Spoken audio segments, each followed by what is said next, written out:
L'invité du jour. Bonjour Louis Boyard. Bonjour. Vous êtes le député La France Insoumise du Val-de-Marne. Vous siégez à la Commission des Affaires sociales. Et vous êtes un des plus jeunes aujourd'hui sur les bancs de l'Assemblée nationale. Je voudrais d'abord qu'on parle des parents défaillants. Travaux d'intérêt général pour les parents défaillants. Amende en cas d'absence au jugement de son enfant. Contribution financière à une association en cas de dégradation commise par son enfant. Voilà ce que propose Aurore Bergé, la ministre des Solidarités.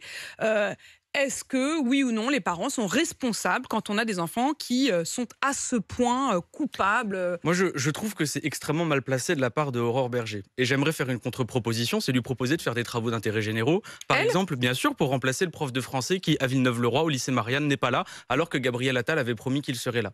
Il y a une école à Villeneuve-Saint-Georges dans laquelle il n'y a pas de papier toilette. Il y a actuellement 3000 enfants qui dorment à la rue. Donc, le jour où la ministre fera correctement son travail vis-à-vis des enfants de la République, elle aura le droit de faire des réflexions aux parents français. Ah, donc vous estimez qu'à un moment, il faut commencer par que elle-même, elle règle tous les problèmes. Aujourd'hui, Mais regardez. Je veux dire, on peut évidemment entendre votre pirouette et le fait que vous disiez d'abord qu'elle commence par régler les problèmes. Mais cela dit, est-ce que vous estimez, oui ou non, que les parents sont responsables des fautes de leurs enfants? Mais non, les deux sont liés. À partir du moment où vous avez l'État qui aujourd'hui n'est pas capable de tenir ses promesses vis-à-vis de l'égalité des enfants, mais vous vous retrouvez dans une situation où vous avez des jeunes qui crient à l'injustice, et à raison. Ces annonces, elles font notamment suite à la mort de Naël, où il y avait eu des révoltes dans les quartiers populaires. Que demandaient ces jeunes? On n'est pas d'accord avec la méthode, mais que demandaient ces jeunes? Ils demandaient justice et égalité. Et depuis, le gouvernement parle comme si jamais il n'avait eu aucune responsabilité depuis ce qui s'est passé avec Naël. La moitié des jeunes qui ont été mis en cause dans ces émeutes post-Naël, comme vous le dites, a été mineurs, et parmi eux, 40% avaient entre 13 et 15 ans, c'est-à-dire extrêmement jeunes. Il y a eu une chose qui a beaucoup frappé les juges eux-mêmes et les avocats dans ces tribunaux dans lesquels il y a eu les comparutions immédiates, c'est que sur le banc du public, il y avait souvent les mères, il y avait souvent les sœurs ou les copines, mais il y avait très peu les pères.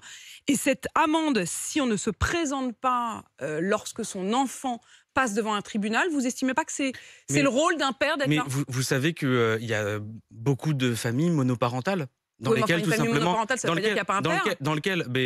et souvent ce sont des mères qui ont à s'occuper seules de ces enfants. Oui, mais le père, il est toujours là, il est toujours quelque part. Parfois vous avez des personnes qui ne savent pas où est leur père. Il ne faut pas aller le chercher, il ne faut pas aller le responsabiliser. Est-ce que c'est pas une bonne manière de responsabiliser les pères? Par exemple, vous avez des parents aujourd'hui qui ne payent pas les pensions alimentaires, donc j'aimerais bien qu'on donne les moyens à la justice pour faire en sorte que derrière, les parents qui ont des responsabilités les prennent. Par contre, je ne veux pas que l'on dise qu'aujourd'hui, si vous avez des enfants qui se retrouvent déconnectés des services de l'État, c'est à cause des parents. Ce n'est pas vrai. Aujourd'hui, vous avez le gouvernement qui ne fait pas correctement son travail, et si jamais aujourd'hui il pointe du doigt les parents, c'est pour essayer de se défausser de leurs propres responsabilités. Donc qui commencent par eux-mêmes, après ils pourront donner des leçons aux parents. Louis Boyard, vous êtes en charge justement de la question de la jeunesse à la France Insoumise. Quelle réponse, quand vous voyez qu'effectivement la moitié des jeunes étaient mineurs dans ces émeutes et qu'une partie avait entre 13 et 15 ans, quelle réponse apporter? La réponse que j'ai à apporter, c'est écoutons leur appel à la justice. Parce que le gouvernement a tendance à dépolitiser ce qui s'est passé. Mais c'était très politique. On parlait de jeunes qui demandaient justice et égalité. Et vous avez eu raison de dire qu'il y avait les parents et les sœurs qui étaient sur les bancs. Les mères et les sœurs. Bien sûr, les mères et les sœurs. Et qu'est-ce qu'ils disent? Qu'est-ce qu'elles disent? Elles disent que... Elles ne voulaient pas en arriver là, mais qu'aujourd'hui, on se retrouve à avoir une jeunesse qui est totalement désabusée et qui est en colère. Et a raison. Et aujourd'hui, regardez ce qui s'est passé pendant les révoltes dans les quartiers populaires. Personne ne souhaite qu'il ne se passe ça. Mais qu'est-ce qu'on a fait pour répondre aux besoins de cette jeunesse? On ne fait absolument rien, si ce n'est pointer du doigt les parents et essayer de diviser les gens. Le gouvernement n'a apporté aucune réponse depuis l'affaire Naël, et je trouve ça absolument scandaleux. Louis Boyard, comment vous faites pour responsabiliser les pères, justement, s'ils ne sont pas là? Si vous refusez l'idée de l'amende s'ils ne sont pas là au minimum à la comparution immédiate de leurs enfants?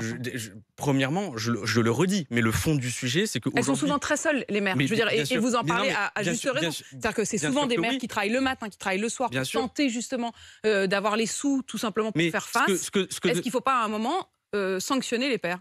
Alors ça dépend des cas, puisque vous avez beaucoup de cas différents dans les familles. Et par contre, est-ce qu'on pourrait pas se demander si jamais on pouvait donner une vie correcte à la mère? Parce que souvent, c'est des dames qui ont deux boulots, qui sont très très mal payées, où elles galèrent dans les transports, où elles sont dans des logements insalubres. Donc on va parler des pères, mais on va pas parler des conditions de vie des mères qui essaient d'élever seuls leurs enfants. C'est bien ça qu'essaie de faire le gouvernement. C'est de faire des diversions. C'est d'essayer de pointer la responsabilité des autres sans jamais pointer sa responsabilité. Et je me refuse à rentrer dans ce jeu. Dans un instant, je vais vous interroger sur la loi loi immigration, mais vous l'avez peut-être entendu, ce collège dans les Yvelines à Issou qui se retrouve avec un droit de retrait de la part des professeurs parce qu'une prof de français a osé montrer un tableau du XVIIe siècle avec des femmes dénudées et une partie des jeunes, des enfants, se sont dit offusqués dans leurs croyances, dans leurs convictions religieuses.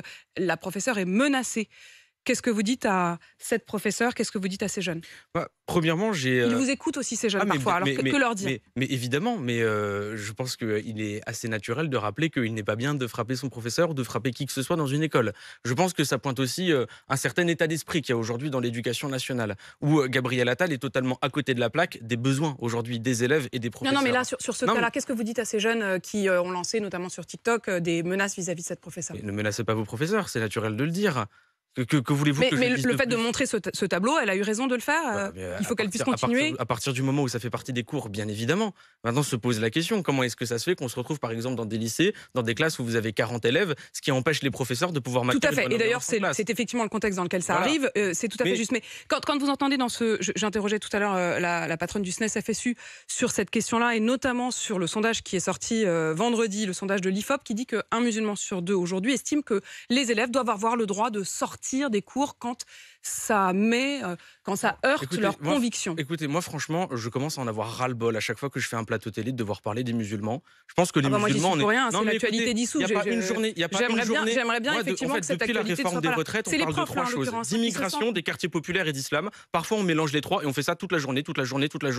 Alors, tantôt, ce sera tel sondage, tantôt, ce sera telle polémique lancée sur les médias. Mais c'est des profs qui se disent démunis aujourd'hui, vous ne voulez pas les soutenir? Sur cette question-là, les problèmes... La base des problèmes de l'école, ce n'est pas la religion. La base des problèmes de l'école aujourd'hui, c'est le fait que vous ayez des élèves qui se retrouvent 40 dans une classe avec des professeurs qui aujourd'hui manquent de formation, manquent de moyens. Que ces professeurs-là se sont mais à chaque fois, on prend une petite actualité et on ne va pas dans le fond du problème. Vous avez parlé par exemple des parents défaillants jugés par le gouvernement. Je vous parle du fond du problème. Vous me parlez de l'éducation nationale. Je vous parle du fond du problème. Réagir à des polémiques au jour le jour, c'est pas ça qui fait avancer le pays. Je répète précisément en l'occurrence ce qui s'est passé. Ces professeurs se sont mis en retrait depuis jeudi à cause de cet incident-là. Et c'est au rectorat de les écouter. Évidemment que c'est au rectorat de les écouter. C'est votre réponse, Louis Boyard. Sur la loi immigration, allez-vous voter la motion de rejet qui pourrait être proposée aujourd'hui? J'ai 23 ans. Et depuis 20 ans, on vote une loi immigration à peu près tous les ans. Et à chaque fois, toujours pour la même chose, essayer de faire en sorte qu'on ne parle pas des principaux problèmes des Français.